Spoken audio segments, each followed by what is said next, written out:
Hello, a lot of people of the world. Magandang araw sa inyo lahat. 안녕하세요, 여러분. Ahlan wa sahlan. This is Justin, Sarah, and baby Sabrina. In today's video, we'll talk about 10 things that couples argue about and how to resolve them.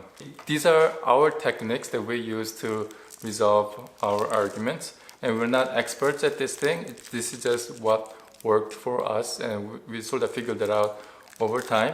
The techniques we'll share with you may not work for everyone. But if you have a different technique that works for you, please share with us in the comment section below. Oh, and mind you guys, the topics that we fight about, you're more than welcome to judge us on that. We may be immature or we may be overanalyzing, overreacting. Please just bear with us. We're only human and we just are being ourselves and being comfortable around one another when we do argue. So yeah, please be gentle with our hearts. We're wearing a special Raptors memorabilia t-shirts. Yep.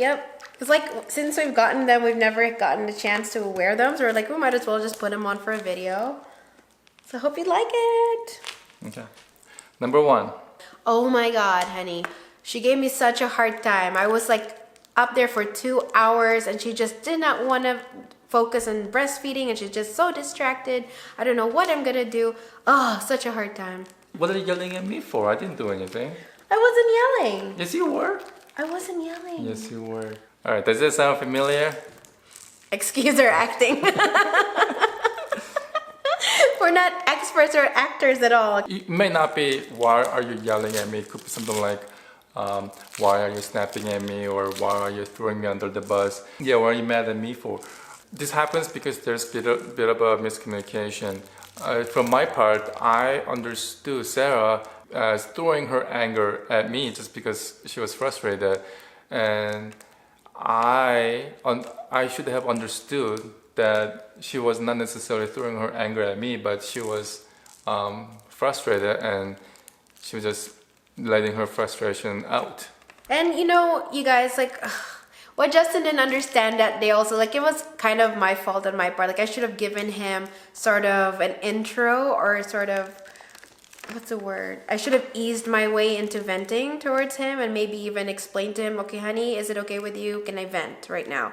Because what he didn't know, because I had not communicated, was that not only was it stressful for me that she was not complying with my care when I was trying to put her down for bedtime, but I was also hungry. I was tired, because I did not nap all day.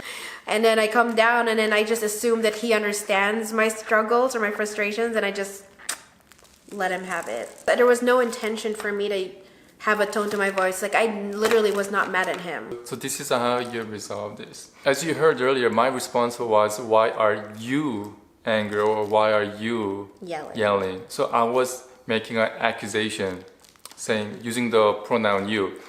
Instead of making the accusation, I should have stated my feelings. So I should say something like, I feel like I'm being used as your punching bag.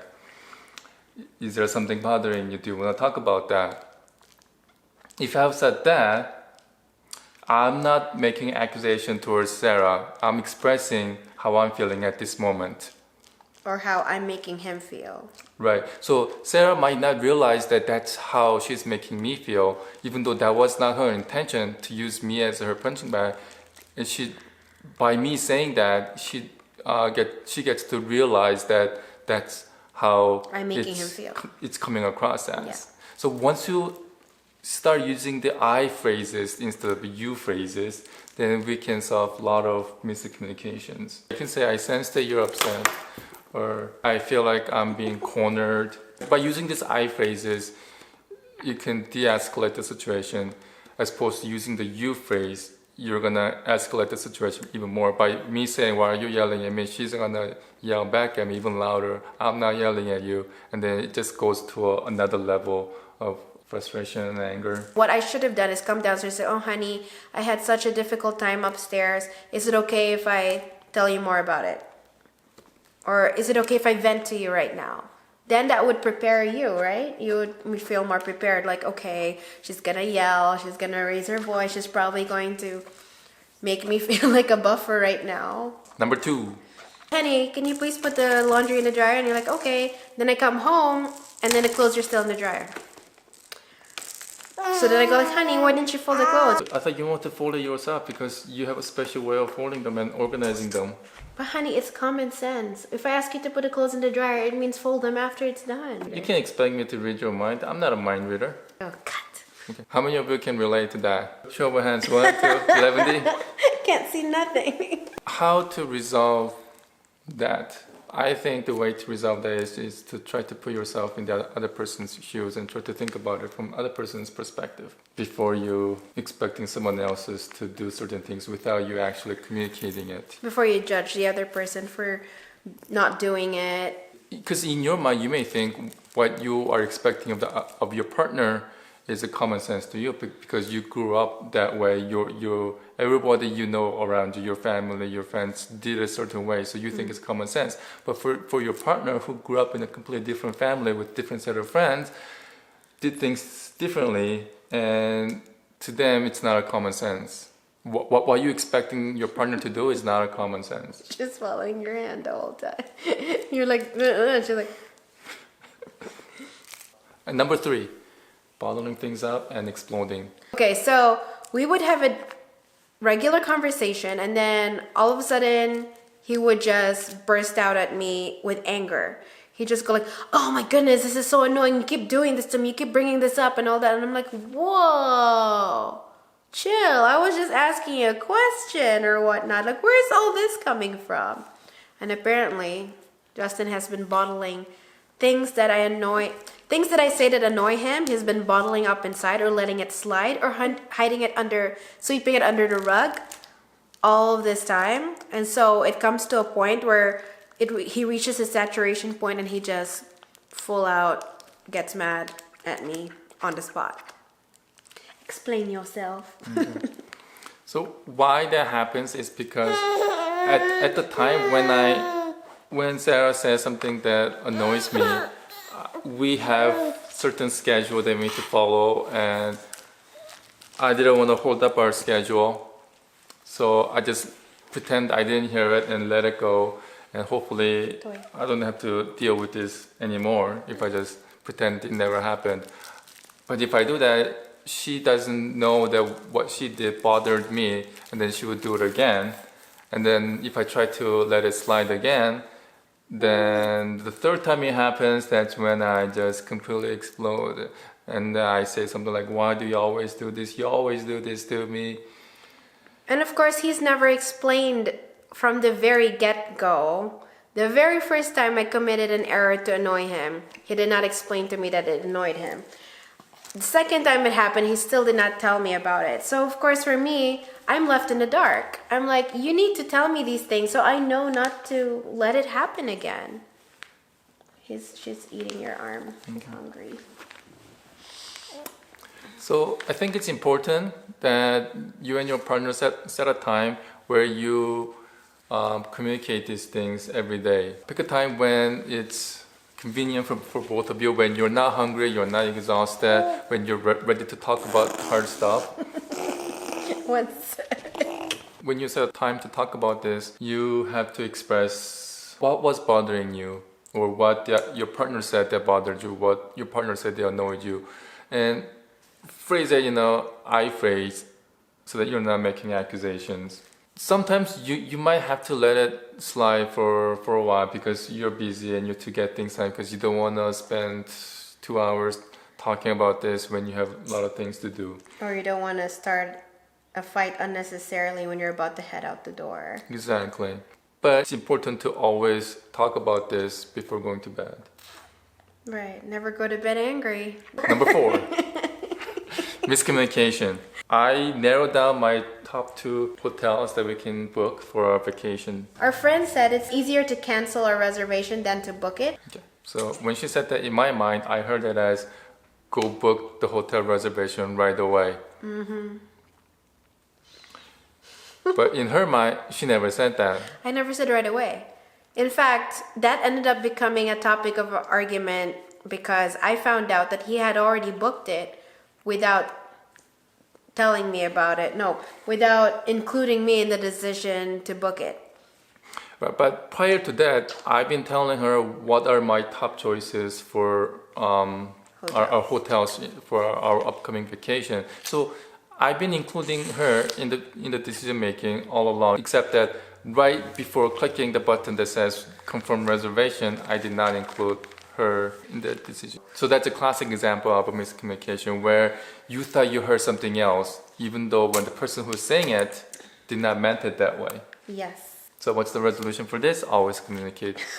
Again. Okay. So I should have communicated clearer, like, honey, our friend says it's easier to cancel a reservation than to book it. So please go ahead and book it, but let me know before you do, is what I should have said. And when I heard Sarah saying that her friend said it's easier to cancel than to book, I should have confirmed with Sarah. So Or do you mean that you want me to book the hotel reservation right now? Yeah. Clarification. That's another key factor when it comes to communicating with your spouse. Always clarify to make sure you're on the same page. Number 5, interruptions. And then we look right at her.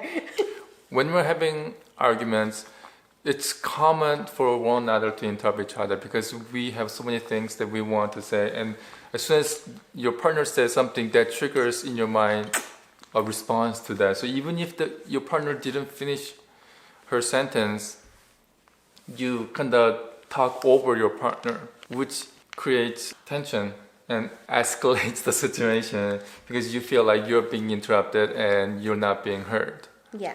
That especially applies to Justin here because I had no idea it was a big deal for him that when I interrupt him, it pisses the heck out of him.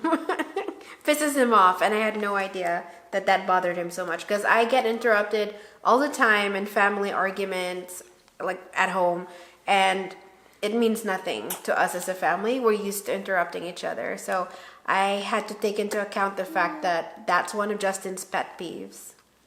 Right, and especially for me, because I speak at a slower rate, every time I make a slight pause between words, that's when Sarah interrupts me, and that really annoys me because I feel like I can't get a word in. And I really needed for Justin to communicate that with me because I had no idea that he takes pauses for that long. Like he pauses for, I kid you not, for sometimes a good 10 seconds. So I take that as a cue. Okay, my turn to talk. He's done. But apparently he's not. He says that sometimes he pauses to collect his thoughts and then he continues on. So he and I had to come to a resolution where he has to tell me when he's done before I continue on expressing myself. So he would pause and I would still wait, give him the time, and then if I'm not sure whether he's done or I need to remind him, I'll say, "Are you done?" And then he would tell me, "Not yet," or "Yes, I'm done." And also, when you ask, "Are you done?" you can't be asking that question in a sarcastic tone. Are you done? Are you done? Okay, fair enough. Okay, number 6. Always respect one another. Oh, that is key. All right. In every relationship. That is key. Right, because when you're in an argument and you feel angry, you feel like you want to use curse words or foul language, even if you're not directing the curse word at your partner, you're using it to describe how you're feeling or describe the situation. It's still not a good idea to use bad language because I think using bad language escalates the situation even more. And also, try not to use the phrase like, "Oh, you're just like your mother," or "You're just like your father," especially if there's a prior involvement with your in-laws, which could be a trigger in many cases. Yeah, like sometimes I would nag at him and he'll say, "Oh, you sound just like your mom." Or a few of you have said that too from our previous video. You said that when I was discussing the things that he and I had argued about, that I'm starting to sound like his mom or that I'm chastising him. And I'm like, oh my goodness, you guys. I don't do anything intentionally to hurt my dear husband. You know what I mean? I love him. Why would I want to hurt him on purpose? I feel like when you start to go in that direction where you choose to utilize foul language, that is not beneficial for either one of you. It doesn't help you. It doesn't help you feel better. It doesn't make the person on the receiving end feel better. So why use it? Sometimes you feel like saying things that you don't normally say to your friends or your parents or your siblings, and you say these foul things only to your partner because you feel comfortable around them. Right. And I think that's still not a good excuse to use bad language. Right. Okay, number 7, don't leave the house when you're in an argument. Yes, that was a tough one for me because I used to always walk out of the house. So like we would have an argument and I'm like, okay, fine, I'm leaving. And he's like, okay, fine, then go. If you leave out that door, don't expect to come back. I'm like, fine. Then I start packing her pink backpack. Justin likes to always reference that. It's like, oh, are you going to pack your pink backpack? Because that's the only piece of luggage I tend to, pack or fill up before leaving the house. But that's just for show, because you guys know, like, I'm a woman. I can't, one tiny little backpack is not going to do it for me. I have a whole community of stuff that needs to go with me. So he knows when he sees me pack my pink backpack, it's like, oh, she's not going very far, or she's bluffing. All right. So it's important that you don't leave the house when you're in an argument.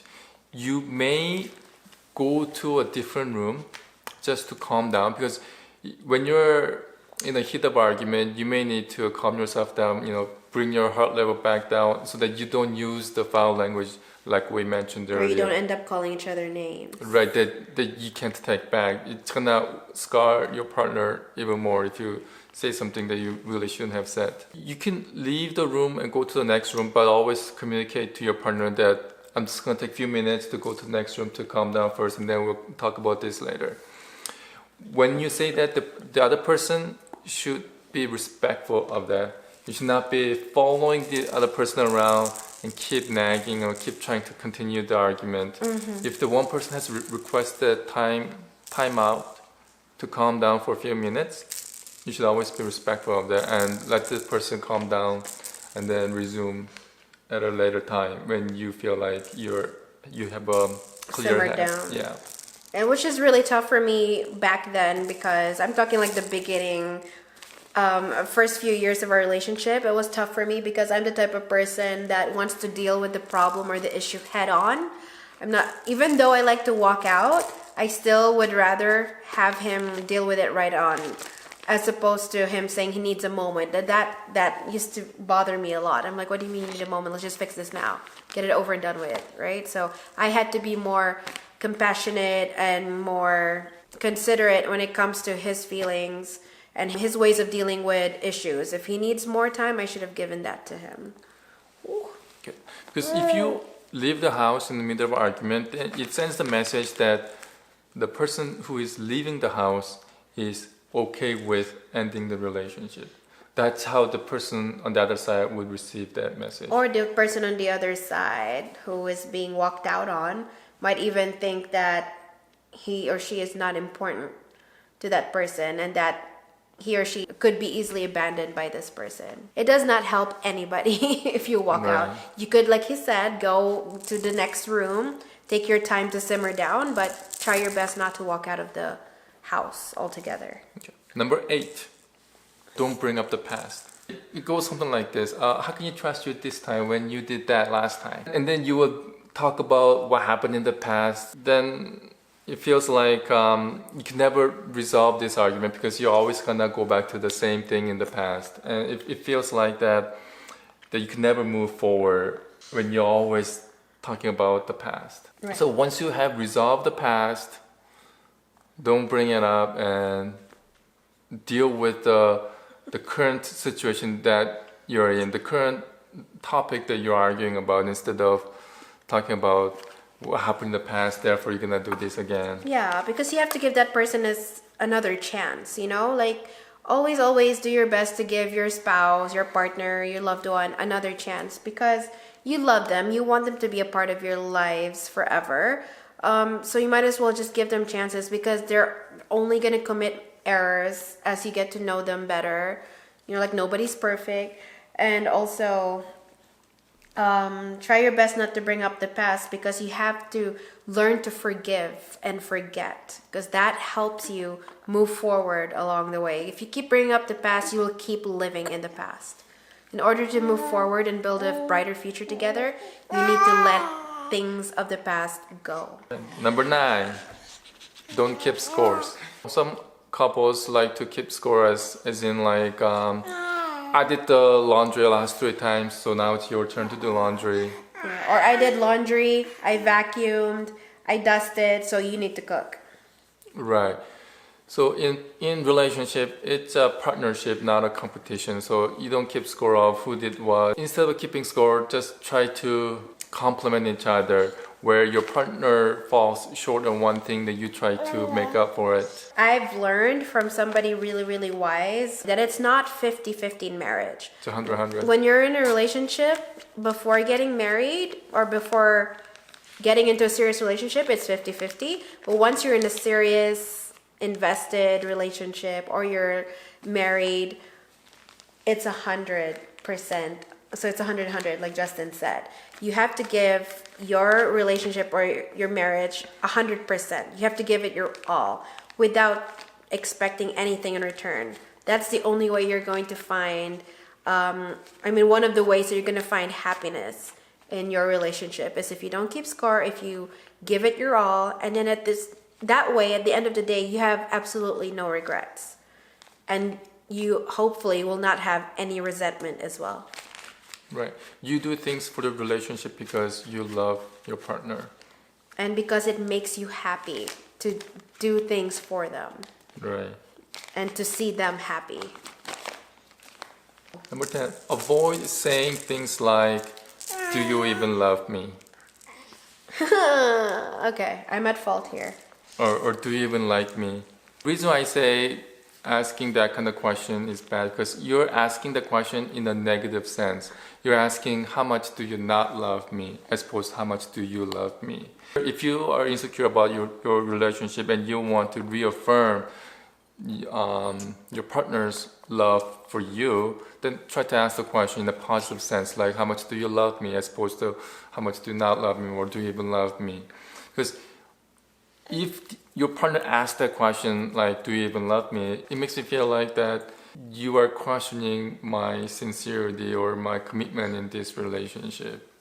Which isn't fair for that person, especially when they've done so much for you. And they're obviously with you. They obviously do things for you. They take care of you. Because sometimes if you say that, it sounds like that's a prelude to a breakup. Yes. That you say something like, do you even love me? And so if your answer is no, then what's the point of us being together? It sounds like the conversation is going into that direction, so that I get offended as soon as I hear the question, do you even love me? Right. Maybe I did not word it right, but I'm basically just looking for reassurance that I'm still worthy. You know what I mean? Like I'm still special in that person's eyes. That's what my intention was with that question, but obviously it just was not worded right. I should have asked it in a more proper sense. I should have said, honey, can you please tell me how much you love me? Ooh, now she's taking a bottle. It seems like she's hungry enough to take a bottle and then eating my thumb. So that's 10 things that couples argue about and how to resolve them. Remember to like, subscribe, comment, and share. And don't forget to follow us on Instagram and Facebook at Justin Sarah Park. And check out our merchandise at redbubble.com. Thank you so much for all your love and comments, be it sweet or angry comments towards us. Thank you for supporting our channel. And for those of you who have newly subscribed, welcome to the family of Love with Standards. I think we finally decided, based on most of your reactions and most of your opinions, that we are going to officially call our YouTube family the Love with Standards. Alrighty, we can always nickname you guys the Wood Standards, but yeah, we feel like you deserve to be dubbed Love as well, because you guys give us a lot of love. So Love with Standards, thank you so much. We're still gonna call you lovely people to everybody else, but yeah, our family of subscribers, we are going to dub you guys as Love with Standards, on top of being lovely people of the world. All right, thanks for watching. We love you. Bye. Bye. Bye. Bye.